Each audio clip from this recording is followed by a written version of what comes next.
দেখুন বাংলাদেশের এই যে এবারের যে আন্দোলনটা হলো এটার একটা ইউনিক একটা এক্সপ্রেশন ছিল। এই আন্দোলনটা এটা কেন করলো আমাদের ছেলেরা? তারা পৃথিবীকে জানাতে যায় যে বাংলাদেশের নতুন একটা জেনারেশন আসছে, বাংলাদেশের ইতিহাসে তারা নতুন একটা বাকবদল করতে চাচ্ছে এবং এটা তারা পৃথিবীকে বলছে যে আমাদেরকে তোমরা ডিগনিটির সাথে দেখো, আমরা এসছি, উই আর হিয়ার। খুব একটা পাওয়ারফুল, আপনি যদি দেখেন না কি যে ব্রিলিয়ান্ট তাদের লেখা এবং তাদের ভীষণ যে বাংলাদেশটাকে তারা কিভাবে দেখতে চায় বারবার তারা এক্সপ্রেস করছে। খুব আমাদের সত্যিকার অর্থে আমরা যখন ইয়াং বয়সে বড় হয়ে আমরা খুব টকেটিভ নেশন ছিলাম, আমরা টকেটিভ জেনারেশন, আমরা মিছিল করতাম, আমরা স্লোগান দিতাম, আমরা আড্ডা দিতাম। এরা হয়তো অনেকে দেখবেন যে মোবাইল নিয়ে বসে আছে, কিন্তু তার যে ক্রিয়েটিভ যে এনার্জি সে এসে গ্রাফিতিতে সে এটা দেখাচ্ছে। এবং এটা শুধুমাত্র তো ঢাকা না, বাংলাদেশের প্রত্যেকটা জায়গায়। আমি পুরো বাংলাদেশ ঘুরি এবং আমি বলবো যে এটা পুরো সারা বাংলাদেশ এখন গ্রাফিতি আর্টের বাংলাদেশ। প্রফেসর ইউনূস যতটা দেশে গিয়েছেন, উনি 4টা ভিজিট করেছেন এবং যত ডিগনিটারি ওনারা এখানে এসেছেন প্রত্যেককে উনি একটা গ্রাফিতির বই দিয়েছেন, আর্ট অফ ট্রায়াম্ফ।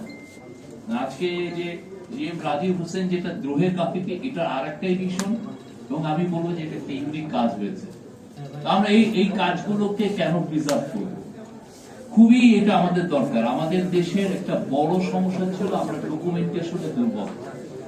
আপনারা এখানে যারা সাংবাদিক আছেন তাদেরকে আমি বলবো 1971-এর 18ই ডিসেম্বর বা আপনি বলবেন 22শে ডিসেম্বর থেকে 72-এর 1972 জুনের পর্যন্ত আপনারা পেপারগুলো পড়বেন বা পুরো 72 সালটা পর্যন্ত পেপার পড়বেন।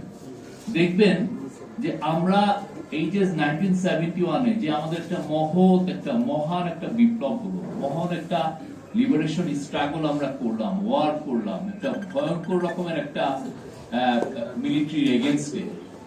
দেখবেন ডকুমেন্টেশন নাই, খুবই পোর ডকুমেন্টেশন।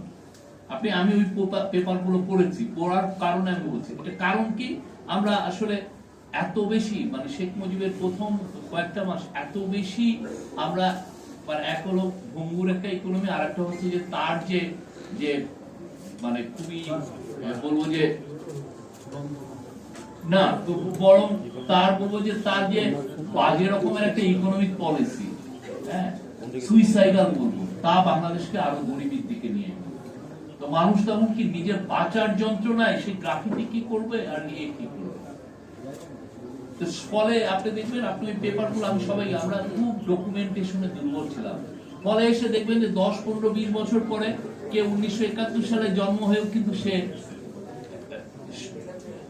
মুক্তিযোদ্ধা হয়ে গেছে, ডাকাত হয়ে গেছে, মুক্তিযোদ্ধা, মন্ত্রীও হয়েছে।